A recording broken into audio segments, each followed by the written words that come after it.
इनसे पूछना कहाँ मिलेगा ये से। तो सतखंडागम के 6 खंडों के नाम पता है? बता दूं? आप बताओगे? चलो कौन बताएगा? ये कोई माई का लाल, कोई ये माता में। हाँ बता 6 खंड के नाम। बहुत अच्छा। ये सब तो बालाघाट में स्वाध्याय करने वाले लोग भी। हाँ है, हाँ हाँ हाँ है, बड़ा सुंदर बताया आपने। चलो अपनी माता ने बड़ा सम्मान बरकरार रखा, विश्वास 3 प्रतिमा वाली। हम तो ये चाहते हैं 20 दिन कोई ऐसा कमाल हो जाए, यहाँ लोग प्रतिमा लेने के और प्रोत्साहित करने लगे। हमने पहले ही कहा पिछला चतुर्मास को हम भूलेंगे नहीं।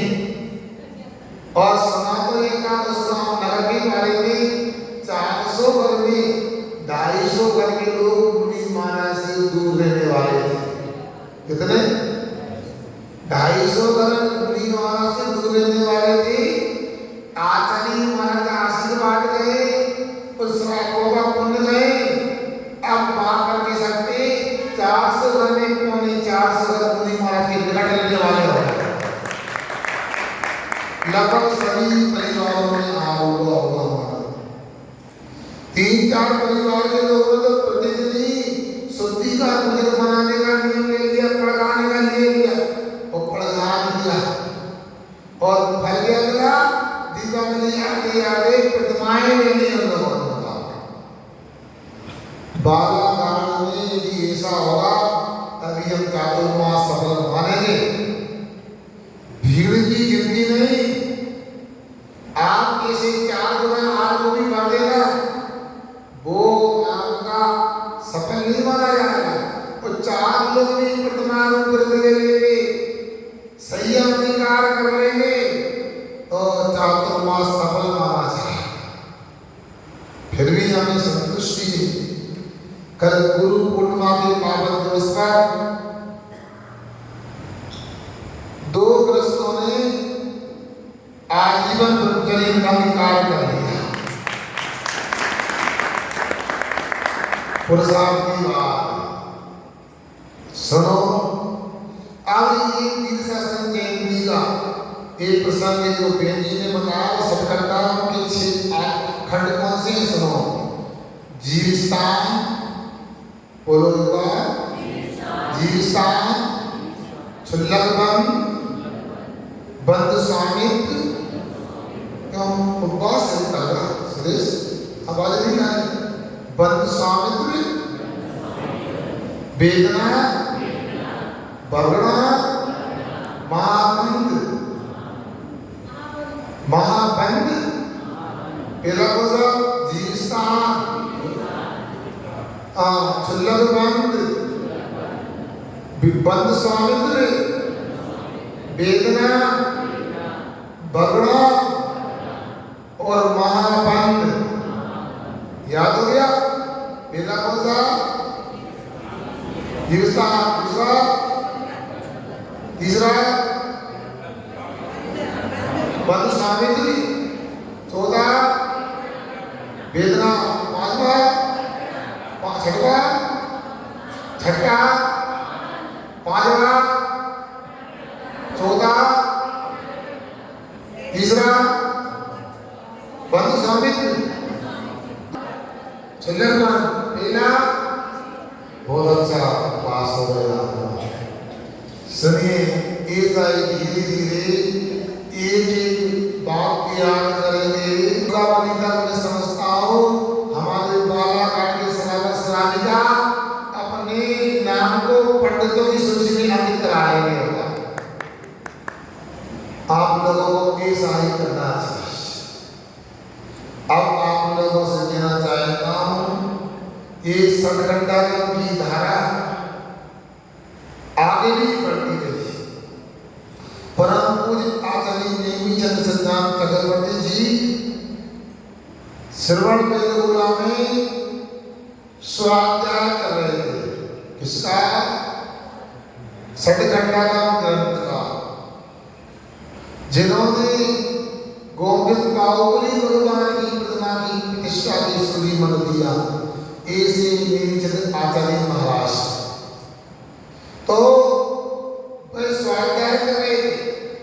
इस सिद्धांत ग्रंथ में आरंभ त्याग के बाद ही हमारे गुरु महाराज पढ़ने के लिए अनुमति देते हैं। तो उस समय जो चामुंडराय थे वो जब आए तो स्वाध्याय जोड़ दिया। उन्होंने कहा क्या हम नहीं सुन सकते सिद्धांत ग्रंथ की बातें? उन्होंने कहा अभी आपकी विशुद्धि बेसी नहीं, आरंभ त्याग के बाद पढ़ना उचित है। महाराज जी हमारा कल्याण कैसे होगा? हम सिद्धांत को कैसे समझेंगे? तो दरअसल नहीं आचार्य देवीचंद सिद्धांत चक्रवर्ती जी ने भाई सठखंडागम को पढ़ के ऐसे 6 खंड की दिग्विजय करके चक्रवर्ती बनते हैं। बेसरी सिद्धांत के 6 खंडों को पढ़ करके जब उन्होंने गोमन सार ग्रंथ की रचना की तो आचार्य देवीचंद महाराज को सिद्धांत चक्रवर्ती उपाधि दी। ऐसे गोमन सार ग्रंथ की रचना की जिसके 2 भाग हैं, जीवकांड और कर्मकांड। कौन से? जीवकांड और कर्मकांड पढ़ना है आप लोगों के लिए। बोलो हाँ, सब पढ़ना है, समय कोई बोले। कल से 8:15 में आओ, आचार्य महाराज की पूजन करो, मंगलाचरण करो। 8:30 पर कक्षा चालू हो जाए और 9:15 तक हमारी कक्षा लगे। फिर 15 मिनट में आपकी वो जिज्ञासाएं कोई जानने की ललक आपकी है तो आप अपने प्रश्न हमारे पास रखो ताकि आपका ज्ञान वृद्धि हो सके। वासना, प्रश्न, अनुप्रेक्षा, आमना और धर्मोपदेश स्वाध्याय के 5 अंग होते हैं। इन्हें 5 अंगों में वासना का मतलब होता है ग्रंथ को अच्छे से पढ़ करके अर्थ करना। वासना, प्रश्न जो पढ़ाए जो सुनाए उसने समझ में नहीं आया उसको पूछना, प्रश्न नाम का स्वाध्याय होता है। अनुप्रेक्षा बार-बार चिंतन करना वो अनुप्रेक्षा स्वाध्याय होता है। आज्ञाएं ग्रंथ की गाथाएं श्लोक सूत्र को शुद्ध उच्चारण करना, पाठ करना आज्ञा स्वाध्याय। इसके बाद धर्मोपदेश 4 प्रकार का स्वाध्याय करके जो लोग शास्त्र को समझने में समर्थ नहीं है उन्हें आगम, युक्ति, दृष्टांत आदि के माध्यम से धर्म का उपदेश देना धर्मोपदेश नाम का स्वाध्याय होता है। तो प्रश्न भी स्वाध्याय होता है। अब आप लोग चाहें तो आपकी कोई जिज्ञासा हो तो हमारे सामने रख सकते हैं। 2:30 बजे तक हमारा छोड़ने का विचार है। आप सहयोग करेंगे कल से शांति धारा अभिषेक समय से करके पूजन करके 8:30 पे आएंगे और 9:15 से आप सबका समाधान के माध्यम से प्रश्न स्वाध्याय भी करेंगे। कीजिएगा। आज का पहला प्रश्न है, किसी का है? बोलो।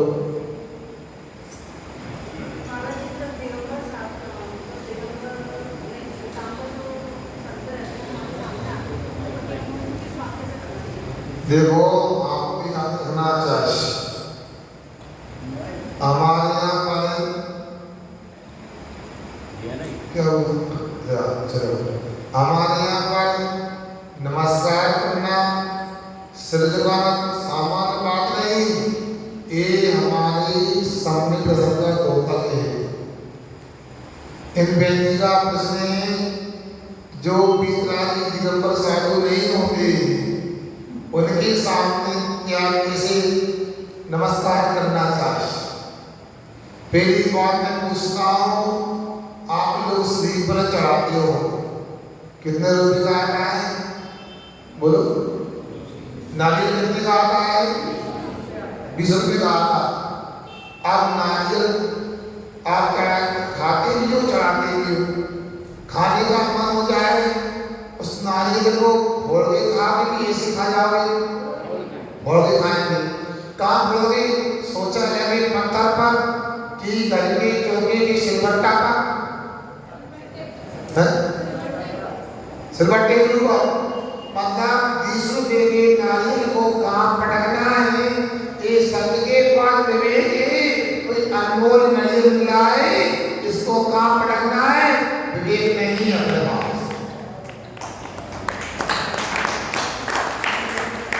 समझ नहीं आ रहा आपको? हमारा सिर अपने की तरह झुकना चाहिए। तो भीतरा सर्वज्ञ उपदेशी है, ऐसे भगवान के चरणों में प्रतिमा के सामने जो कृष्ण है वहां झुकना चाहिए। दूसरा, भगवान की वाणी सिद्धवाणी के सामने झुकना चाहिए। और तीसरा कहीं झुकना चाहिए तो कौन के पास? जो आरंभ परिग्रह के त्यागी है, ऐसे दिगंबर मुनिराज के चरणों में ही झुकना चाहिए और कहीं नहीं झुकना चाहिए। देव शास्त्रों के अलावा कहीं पर भी नहीं झुकना चाहिए। इतना अवश्य आधिकारिक वह अपनी पर्याय की सर्वोत्कृष्टता को प्राप्त उन्हें बंदा भी करके विनय की जाती है। ये लक्ष्य लगे शादी के माध्यम से विनय की जाती है। सुनना ना, बाकी जय जिनेंद्र पर्याप्त। प्रथमाचारी गुंजारी आए, लोग वंदना भी कहते, जय जिनेंद्र भी कहते, जो उचित लगे। और आपस में जय जिनेंद्र होना चाहिए। जो बसदारी इनकी बात आप कर रहे हैं, मैं माइक से नहीं बोल पा रहा हूँ, उनको आप जय जिनेंद्र कहो तो पर्याप्त। इससे अधिक उनके यहाँ भोजन का ही विवेक नहीं है। वहाँ भक्ष अभक्ष नहीं जानते, झने पानी का बनाया अनझने का बनाया ये पता नहीं। बाजार के बिस्किट ब्रेड ले लेते, एक बार नहीं कई बार खाते। उनको आप दिगंबर मुनिराज की श्रेणी में ना रखो, यही संस्कार है। समझ में आ गया? इसलिए उनकी प्रति अपने को न गिलानी न द्वेष, मातस्थ भाव होना चाहिए। इतना ही ज्यादा हो जय जिनेंद्र का पर्याप्त। अथवा सामान्य से मुस्कुरा करके हम आमना सामना कर ले, यही समझदारी होती है। ठीक, अगला। अभी अभी एक दो बार ऐसा हुआ है समाज में, एक दो घरों में मंगलिक के लिए उनको बुलाया गया है, मांगलिक के लिए बुलाया गया है। तो ये उचित है कि नहीं? सुनो, ऐसा है, अब सबका अपना कर्तव्य होता है। आप उनको बुलाते हो, आपको बुलाते हैं, ऐसे माइक से नहीं करना, करना है। तो सुनो, अपना कर्तव्य बनता है कि हम अपने मंदिर में अपने कार्यक्रम का उपयोग करें। फिर भी बुलाते, यदि आपकी मजबूरी किसी का जाना पड़ता है, जाकर के अपना धर्मों का वंदना जाप करो, ये पर्याप्त। एक विद्यार्थी ने मेरे से पूछा, महाराज जी हम राजी देवी देवता के पास में जाते नहीं, मगर अपनी मित्र मंडली के साथ में जाना पड़ता तो क्या करें? हमने कहा बचना चाहिए, ऐसी मित्रता ना करो, जाना पड़े। फिर भी जाना पड़ता है तो कुछ नहीं, आंख बंद करो, काहे सुन करो। अब उसने कहा कि आपने नमस्कार नहीं किया हमारे भगवान को। बोलना हमारे महाराज जी आए बालाघाट में, और उन्होंने कहा है आंख बंद करके भगवान को याद करना ये बड़ा नमस्कार है, और आंख खोल के सिर झुकाना छोटा रास्ता है। सुन रहा है? मतलब हम अपने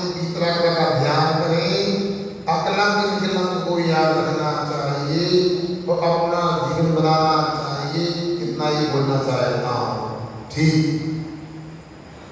आगे कोई पुरुष वर्ग की शंकाएं नहीं? बोलो ना भैया, आगे आओ।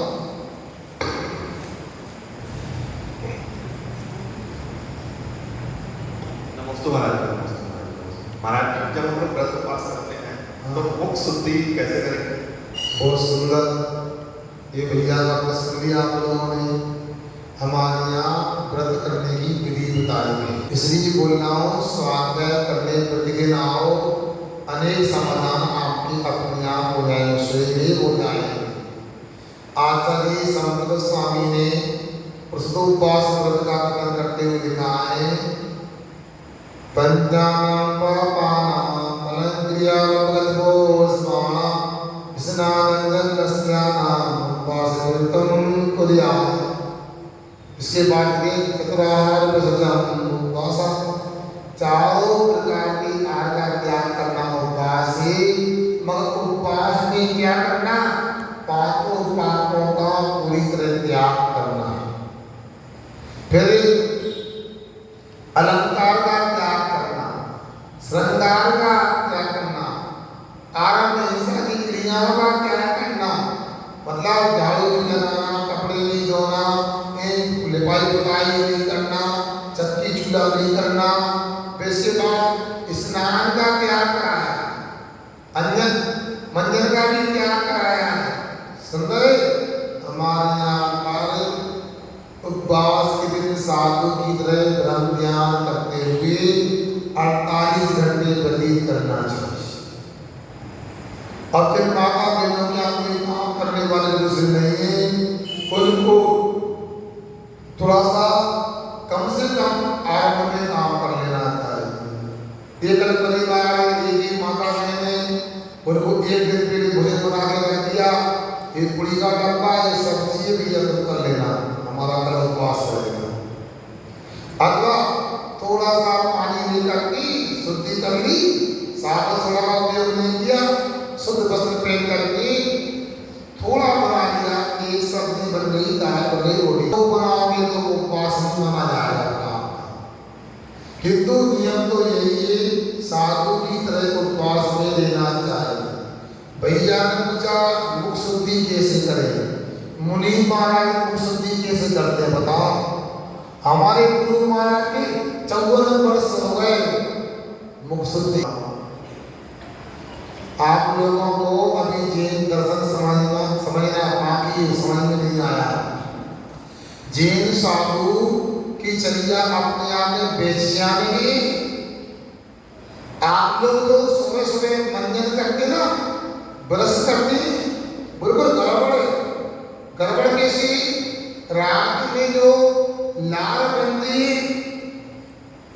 मुख में लार बनती, वो अनेक रोगों की औषधि होती, उसे मंथन करके थूकना नहीं, उसको तो अंदर निकल जाना चाहिए।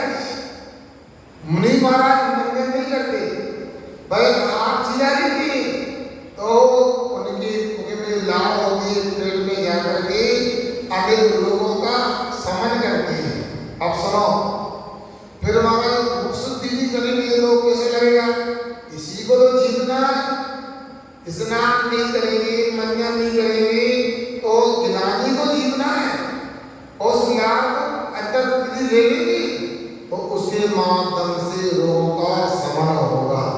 और दूसरी बात, मुनि महाराज मंजन नहीं करते पक्का, मुनि राज जल स्नान नहीं करते पक्का, मगर इसमें एकांत नहीं, मंजन भी करते, स्नान भी करते।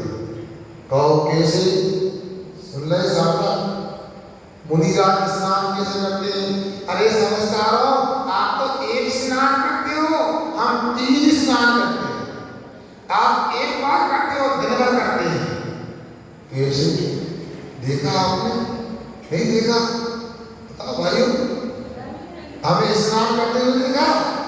देखो, हम वस्त्र नहीं पहनते, जब बाहर निकलते सूर्य की किरणें पड़ती शरीर का तो ये सूर्य स्नान हो जाता है।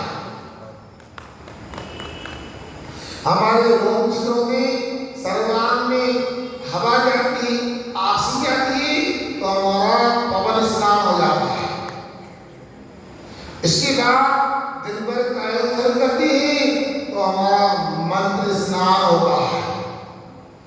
दिगंबर साधु जल स्नान नहीं करते जबकि अहिंसा धर्म का पालन करता है, किंतु मंत्र स्नान, पवन स्नान और सूर्य स्नान करते ही रहते हैं, ये बीमार नहीं होते। अच्छा एक बात बता दे, झूठ तो नहीं बोलोगे? अच्छा ये बता, बालाघाट के लोग सुंदर लगते हैं कि आचार्य विद्यासागर बड़ा सुंदर लगते हैं? ये झूठ ना बोलो, सच्ची बोलो। वो कौन सी क्रीम पाउडर साबुन लगाते हैं? अब आप समझ लें, आपका स्नान साझा है कि हमारा स्नान साझा है? फिर आप भी करने लगो, मोना कौन ने किया? बनाओ। मुनि आलिया बनने का प्रसाद करो। आप विकल्प नहीं करना, मैं किसी को मुनि आलिया नहीं बनाऊंगा, बनोगे तो गुरु महाराज के पास भेज दूंगा। अब सुनो, मंदिर को लेकर के आपको बता दूं, मैं अपनी बात नहीं कहता हूं, मेरे नाक काले भी होंगे और पीले भी होंगे, अर्थात मेरे नाक सुंदर नहीं है किंतु स्वस्थ है। क्या कैसे? देखो, दांत में भी बंधन नहीं करते तो लोग कहते पायलिया हो जाता है, ऐसा नहीं। पहले बंधन करने का मतलब गड़बड़, मसूड़े छिल जाते, से दांत हिस जाते, अनेक केमिकल पेस्ट भी होती, हानिकारक होती है, और हिंसक भी पेस्ट आते हैं, हड्डी आती है, चूहा आती, सुनने में आती, कितना सत्य आप करो। मगर मुनि महाराज क्या करते हैं? गर्म पानी पीते, गरम लेते, ठंडा नहीं लेते, उससे दांतों में बिल्कुल प्रभाव नहीं पड़ता। जब पूरा भोजन कर लेते, अपनी जिह्वा के माध्यम से दांतों के बीच से अनाज से काट निकालने का प्रयास करते हैं, अपनी कनिष्ठा इससे निकालते हैं, नहीं निकालता लग रही शीत, तो बोलते उससे निकालते हैं और गर्म पानी से कुल्ला करते हैं, और आवश्यक लगता है तो हल्दी है, लौका पाउडर है, इसका कुल्ला कर लेते हैं, तो मुनि राज के दांत सुंदर भले ही लगते, आपसे ज्यादा स्वस्थ होते। हम गन्ना भले ही खाते, मगर हमारे दांतों में गन्ना खाने की और चने खाने की सामर्थ्य होती है, और तुम लोगों को तो मिक्सी से खाने की आदत होती है। आपको मुलायम खाना चाहिए। समझ में आ गया? घड़ी में समय हो गया, उल्लंघन नहीं करना चाहते। कल से आप लोग तैयार हो गया, मतलब नहा धो गया नहीं, आप पेन कापी लेकर के आना, और तैयार का मतलब समय से आना, और आपकी कोई जिज्ञासा हो उसको लेकर के आना। इसी प्रकार अपना काम करेगा। अगला 3:15 बजे का अपना स्वाध्याय का कार्यक्रम है, उसको ध्यान रखना। शाम को 6:30 आचरी बनती होगी।